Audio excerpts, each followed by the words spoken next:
皆様こんにちは。いつも動画をご視聴くださり、誠にありがとうございます。本日はですね、買うつもりなかったんだけどね。巨大に見えましたけど、思ったよりも箱の大きさはなかったですね。なんかもっともっと大きく見えたんですけど、そうでもないですね。もう言うスプドライ20 Magnet Ball Core and Maglev UV Coated Edition 名前長すぎです。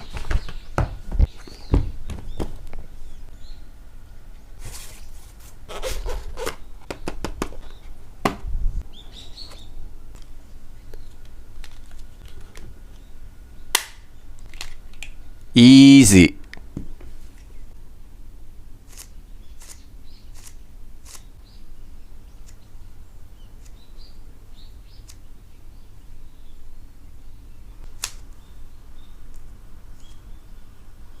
コーナーカットはないな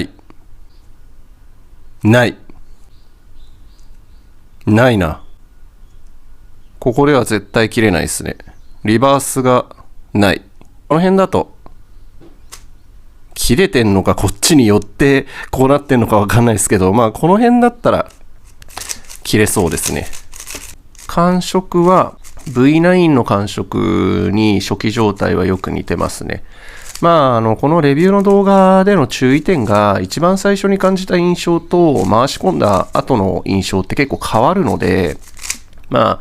今ね、私が動画でお話しすることっていうのは本当に参考程度に聞いていただきたいんですが、グーホンちゃんとかも結構なんか指にグッと乗っかってくる重さがこの子強いなみたいな感じでだいぶ印象が変わったんですね。何にも潤滑剤がついてない完全に初期状態の時の感想っていうのはあくまで参考程度にっていう感じで聞いていただければと思うんですが、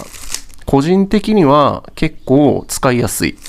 ウェイロン V9 の時にあったようなこのブロックの空洞感、なんかちょっとチャッチー感じのペラッペラなパーツを使ってブロックを一つ一つ作ってるよみたいな、そういうのではなくて、多分それはこの内部の原色の接地面の感じ、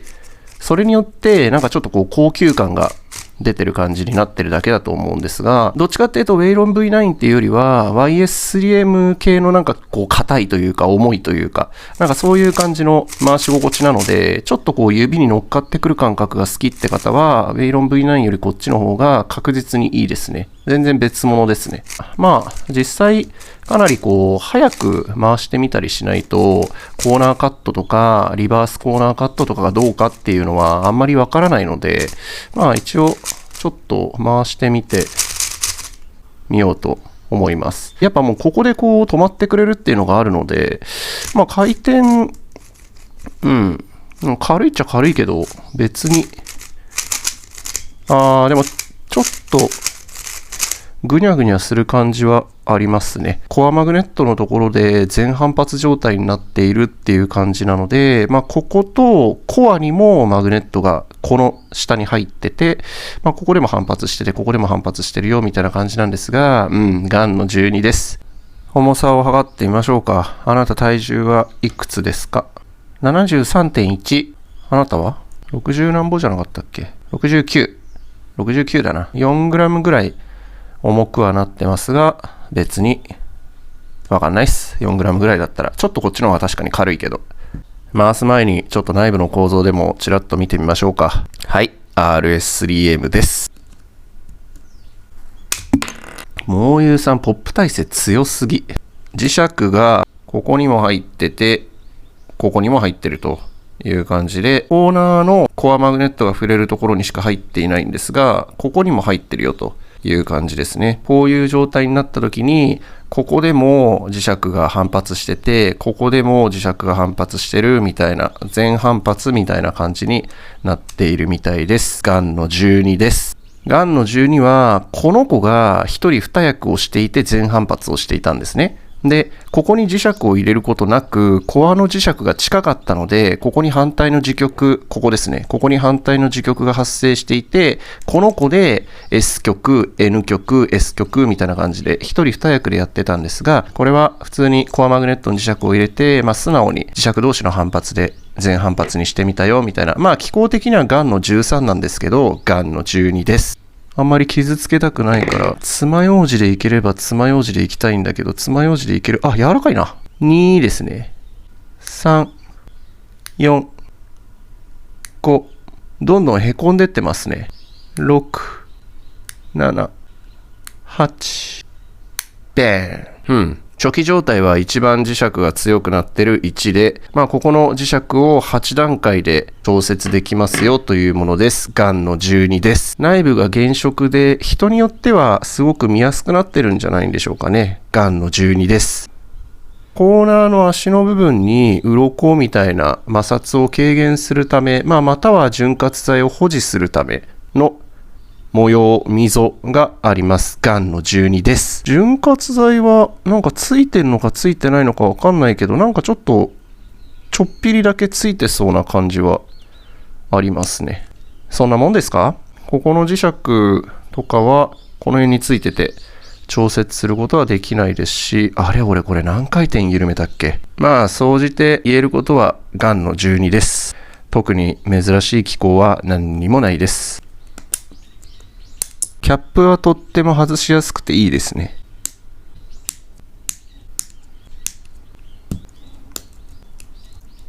もうゆうさんね、この初期状態の1だと溝のところとずれてるのが嫌なんで、必ず2番にしてからネジで調節をしますが、まあちょっとグラグラしますけど、これで回してみましょう。はい。なんとなくキューブについても分かってきたので、AO5 でも分かってみます。頭いて、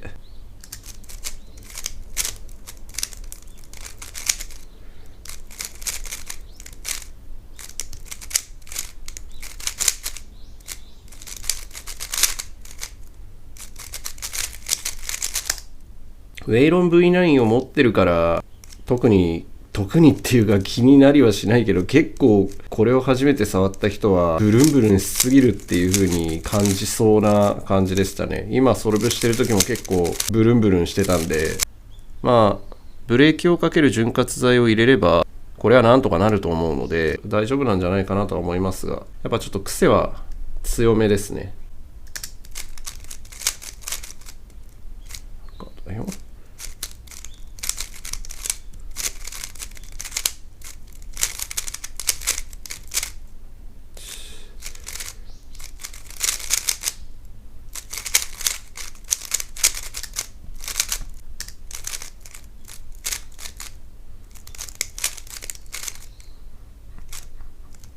あれないな。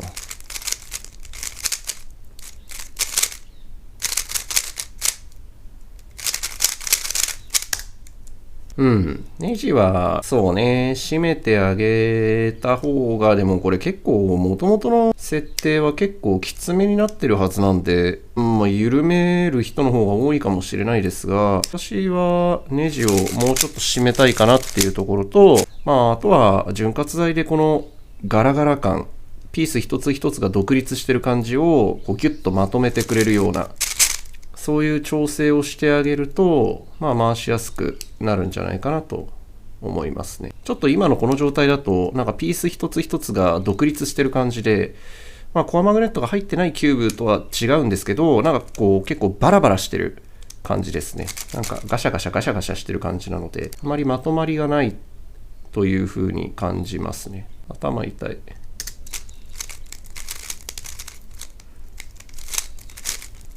あれ間違えてる。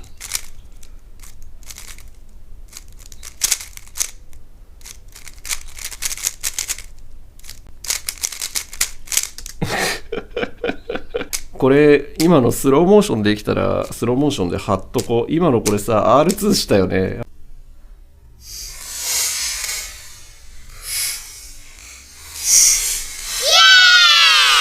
R2 したからこういうことになったんだよね。やるじゃない。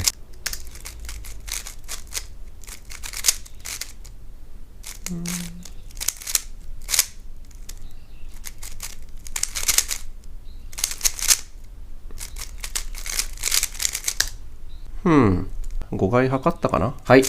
という感じでございました。こ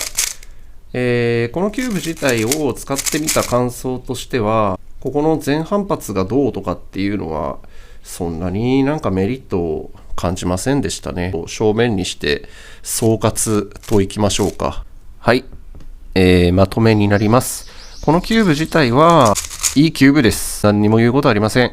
ちょっとマイルドになった V9 なので、V9 がブルンブルンしすぎてたけど、でも V9 みたいな感触は結構好きだったという方は、まあ買ってみてもいいとは思うんですが、価格が価格よね。私はこれ5700円とかで買ってるから、それでも私は5000円ってちょっと高すぎるっていう感覚の持ち主なので、まあポケモンとかゲームボーイソフトとか任天堂64のソフトとか、やっぱ5000円とかするとめっちゃ高いってイメージなんですよね。2980円で、まあちょっといいお買い物みたいな感じなんですよ。1980円だったらまあ買えるかなみたいな、そういう金銭感覚の持ち主なので、5000円するルービックキューブっていうのはちょっと無理ですね。今このキューブを買わなければいけないかって言われると微妙なところがありますね。ガンの13が多分今までの中で最も高価なキューブだったはずなんですけど、限定版とかそういうのを置いといて、多分こっちの方が世界で一番高いキューブになってますよね。多分世界で一番高いキューブの価値があるかと言われたら私はないと思います。私はノータッチでしたが、豪華な箱と余計についてくるよくわからないスマートウォッチだったり、そういうのとかがないと、売れないと、ネタがないと売れないっていうようなところに来ているので、もうやることがないんですよね。私はもうガンの12からやることはないと。もうガンの13っていうのは、ガンの11を全反発にしようぜっていうので本来なら出てくる機構だと。でもガンの12っていうガンの13よりも1個上のモデルを先に出しちゃってるので、もうガンの12っていうのが最強なんですよね。こういう機構としては。普通ここでも反発させて回転を軽くしたいねってなってくると、じゃあここにも磁石入れればいいじゃんと。コアマグネットは8個でいいから、ここで吸い付いてここで反発するっていう磁石をつけておけば、ここの辺の回転もっと軽くなるよねみたいなのがガンの13として普通はガンの11の次に出てくるはずなんですよ。ですけどそれを1個先に行ってしまったガンの12っていうのがもうその13より先に出ちゃってるし、今の世界の使用率とかがちょっとどうなってるかわかんないんですが、ガンの14ってこういう感じになるんじゃないっていう話、勝手な予想をした時に、最高傑作なんだけど出来損ないみたいになるはずだみたいな話をしたんですよ。これはもう iPhone とかと一緒で、もう iPhone って13 Pro で完成されちゃってて、14、15って特に何の進化もないんですよね。ライトニングがどうとかっていうのは置いといてね。それと全く一緒で、もうガンの12っていう、もう一人二役やってくれるよと。これで全反発してくれるよというような、しかもこことかに磁石つけなくてもいいし、このモーユーではないけど、コアにも余計な磁石をつけなくても、この子が一人二役やってくれるから全反発もするよというようなガンの12っていう最強のシステムが出てしまってるんで、もう高い金を出してこれを買う必要があるかっていうと、私はいらないと思います。ただし、キューブとしては非常にいいキューブです。いいキューブはいいキューブなんで、それはもう間違いないので、このキューブ自体はとってもいいキューブなんですが、このキューブじゃないとダメかっていうのは、2つだけですかね。正直20個コアマグネットが入ってるよっていうのは、そんなになんか恩恵を感じるような回し心地ではないです。大して変わらんです。で、内部が原色っていうところですね。私はこれ大好きなんですけど、内部が原色で、ここの色がはっきり見えるみたいな。内部が原色が得意な人はいいということと、あとは 55.0 ですね。56はちょっとでかい。54はちょっとちっちゃい。55.0 がいいんだよなと。55.5 みたいなトレネの V3 もちょっと大きいなとかっていう人で、内部原色が好きで55が好きという方だったら、メインになり得る可能性は十分秘めてると思うぐらい、しっかり作られたキューブ、当たり前なんですけど、しっかり作られたキューブではあるんだけれども、わざわざ1万何ぼ出してこれを買わないといけないかって言われると、私はいらない。私はいらないです。という感想ですね。要は、なんて言うんですかね。やっぱりその新しいキューブっていうのは、例えばなんですけど、ほとんどの人っていうのは、そのキューブを使って自己ベストが更新できるかどうかっていうところを期待をして新しいキューブ買うと思うんですが、確かにこのキューブを買って自己ベストが更新できたっていう人も多分いっぱいいると思います。いると思うんだけど、そもそもの話、所詮これなんですよ。だから、これ使っても、所詮これなんですよ。だから、自分の実力を上げていかないと、これが10秒とかにはならないんですよね。で、それにはこれを使ってでもこれを使ってでも関係ないんですよね。ルービックスの硬いやつを世界のトップキューバーに渡せば、1桁で揃えるんですよ。9秒とか8秒とかで。だから自分の実力を上げていかないと、あまり意味はないと思ってる人なので、私の場合はですよ、タイムを求めるっていうことをしないので、使いやすいなと思うキューブでも全然、しまっちゃって他のキューブを使っていくっていうことをしてしまうんですが、このキューブがね、世界で一番合ってるっていう人はいます。絶対いると思う。いると思うんだが、ガンの12でいいんじゃない？もう以前から何度もお話ししている通り、最近のキューブってもう全部いいし、特に目新しい進化がないんですよ。もういうスーパードライ20マグネットボールコア&マグレビ指コテッドエディション名前長すぎは腕時計をつけるということでしか話題性を呼べなかったというか、腕時計をつけるという選択をしたわけですけど、別に腕時計つけなくってもこれ5000円ぐらいだったら売れると思うんですけど、そうなるとね、ウェイロン V9 が売れなくなっちゃうんですよね。ぶっちゃけ大して変わんないんで。YS3M と V9 だとどっちって言われたら、当たり前ですけど V9 です。V9 の方に似てますね。今のこの何にも調節をしてない状態っていう感じは、やっぱりね、ちょっとカットが甘いかなっていうところはありますね。もうちょっと回し込んだら、ちょっとコーナーカットとかもよくはなってくると思うので、回しやすくなってくるっていう感じだと思うんですが、ウェイロン V9 がメインの人は、触ってみてもいいんじゃないかなと思いますが、ウェイロン V9 が使いやすいんだったら、このイメージとしては、ガンの13みたいな感じだと思うんですよ。要は、ウェイロン V9 がブルンブルンしまくるガンの12だとしたら、この子はちょっとウェイロン V9 がおとなしくなった、ガンの12がちょっとおとなしくなったガンの13みたいな、そういう位置づけになってると思うので、ウェイロン V9 が使いやすいっていう人は、触ってもいいんじゃないっていう話はしたんですけど、逆に V9 が使いやすいんだったら、これは逆に使いにくくなっちゃうんじゃないかなと思うんですよね。V9 のブルブル感が好きだったら、これはちょっとおとなしくなってる感じはするので、V9 が使いやすい人は V9 でいいんじゃないかなと思うんですが、このキューブ自体は非常にいいキューブなので、キューブがタダだったら、私はもっと期待かな。タダであげるよって言われたら、内部原色だし、55mm だし、性能自体もとってもいいですし、これあげるよって言われたら私は喜んでありがとうっつってもらう感じですが、買うって言われたらいらない。高すぎる。なんでそういう値段にしたのかはよくわかりません。わからないんですが、おそらくなんですが、いろんなあれがあったんでしょうね。社長が、これ、14,000円で売ろうと思うんだけど、どうかなみたいな。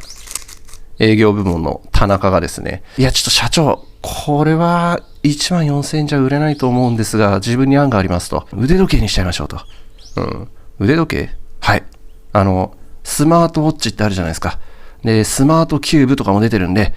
ルービックキューブもスマートウォッチになるほど。ちょっと反応が良くないな。無駄に箱を豪華にしちゃいましょう。箱の開けたところに、ちょっと男の子が喜ぶようなキラカードみたいな、ちょっとラーメンの入ったキラカードみたいな、レアなカードみたいな感じで、性能の説明をしましょうと。ちょっとまだ反応が良くないから、袋もつけちゃいましょう。決定。なんで決定すんだ社長しっかりしろよみたいな。もう本当に買うつもり自体なかったんですけど、内部が原色っていうのもそうだし、やっぱ持ってると、第一印象はそうでもないんだけど、もうちょっとタイムが速くなってきた時に、持っててよかったな、みたいなことってやっぱあったんですよね、ルービックキューブ。いっぱい買ってる中で。昔は使いにくかったんだけど、今触ってみると、これめっちゃいいじゃん、みたいなのが結構いっぱいあるので、もっとこうかなっていうので、買ってみたっていうのはあるんですが、正直ね、これで十分っていう感じがしますね。この子は何ぼやったっけ？2500円ぐらいですか？ 2500 円で、この子が14,000円ぐらいでしょ？ 6 倍 ?622、6530。15,000円だとすると6倍か。6倍の価値があるかって言われるとないっすね。で、もし、キューブ単体で売ると、安くするから、もうゆさんも多分、この14,000円は高すぎるっつって、多分売れてないとかね、いろんなので、多分もうゆさんぶち切れてると思うんですよ。だから、もう箱とかも全部いらないと。もうつけないから。簡易パックいらないと。説明書もドライバーとかも何もつけないし、外箱もいらないと。もうこれもう直でこれ、住所の宛名のシール、もう直で貼って送ると。5,000円。5,000円だったら、いやだって実際これさ、違いと言ったら内部が原色ですよっていうことぐらいしかないんですよ。これもこんな感じでね、ちゃんと吸着しますし、まあ、こっちの方がちょっとこうやって、磁石の吸い付きが強いよとかっていうところとかもあったりするし、回し心地は実際全然違います。違うんですけど、これがね、やりすぎた気がするんですよね。変な話、ガンの12みたいな感じで出しちゃったみたいな。天ユンプロ出すのがね、かなりハードル高くなってる気がするんですけど、大丈夫かな、ダイアンさん。これがちょっと完成度が高すぎるんでね。これを14,000円とか出して買うかって言われると微妙ですね。私は14,000円だったら買いませんでした。買わなかったんですけど、海外のサイトでセールとかをやってて5,710円だったんですよ。高い。私は5,710円も出したくなかった。正直出したくなかったです。出したくなかったんですが、まあ先ほどの理由から、まあ持っててよかったなって思うキューブだろうなと思ったので、まあ買ってはみたんですが、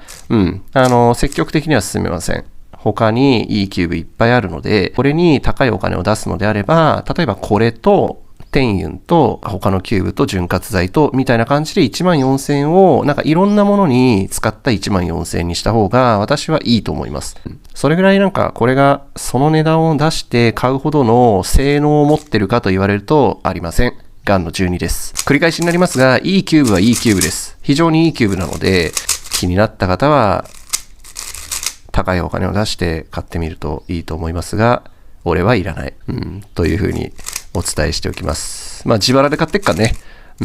もう言いたいこと言わせてもらうけど、俺はいらない。まあね、もうやることがね、ほとんどないのはしょうがないんだけど、まあ皆さんもお気づきの通り、もういいよっていうふうに思ってますよね、皆さん多分。もうちょっとキューブ出しすぎだからいいし、なんかそういう機構とか見てみても、基本的にはコアマグネット入れたよとかっていうのは変わらないし、サイズだったり、まあ例えば RS3M の V5 はこういうパネル式で、V2 の方が、まあこういう内部が原色系というか、バネが原色で、紫とターコイズ。まあちょこちょこ違うところっていうのはあるんですが、なんかモーユーさんは今結構暴走してる感じがあるんで、まあ言わせていただくと、RS3Mの V2 っていうのは、ウェイロン V9 とか、WR の2020ってモデルがあったんですけど、あれにコアマグネットを入れたよっていうモデルが V2 です。足の構造とかね、パーツの形状とか。V5 っていうのは RS3M にコアマグネット入れたよっていうモデルです。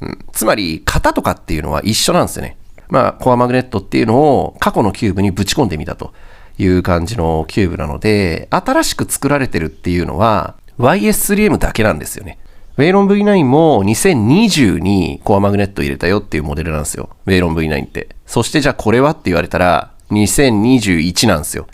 2021です。実際シンジ君とか持ってる方だったらパーツとか見てみるとわかるんですけど、WR の2021っていうモデルがあるんですね。で、それにコアマグネット入れたよっていうのがこれです。どれ使っても一緒です。どれ使っても一緒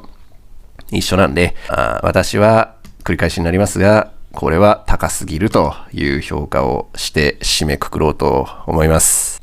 いいキューブですからね。ちょっとそこは勘違いしていただきたくないんですが、非常にいいキューブです。いいキューブですが、14,000円出して買うかと言われると私は買わない。他にいいキューブはたくさんあります。以上になります。ちょっと風邪気味なのでね、聞き苦しいところがあったかもしれないんですけれども、ご了承ください。それでは、ご視聴くださり誠にありがとうございました。まったねー。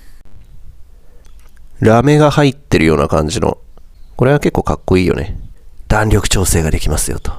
これちょっとラミエルみたいで強そうですね。この02は結構ね、かなり強い攻撃カードですね。多分、この全部のカードの中で攻撃力が一番高いですね。この3番はね、2番に転じて、防御ですね。このクソダサいコアを20個の磁石で防御してるよと。エネルギーシールドかな。これもちょっと4番も防御スキルですかね。多分 E シールドだね。多分、ブレードライガーの E シールドよりは、まあ、UV コートだよと。わけがわからないね。これいいね。なんかちょっと、オレンジと青のコントラストがむっちゃいいっすね、これ。なんだろうね、磁力系統だって。なんかちょっと特殊スキルだね、これ多分。あれだよ、攻撃されたんだけど、磁力系統で無効化しますみたいな。マジ強そうだね。これかなり強いね。このカードめっちゃ強いです。で、はい。そんな感じの説明でございました。私はあんま付属品とか興味ないんで見ないんだけど、まあ大体このやつをね、動画撮る人は基本的にこれをネタにするんだが、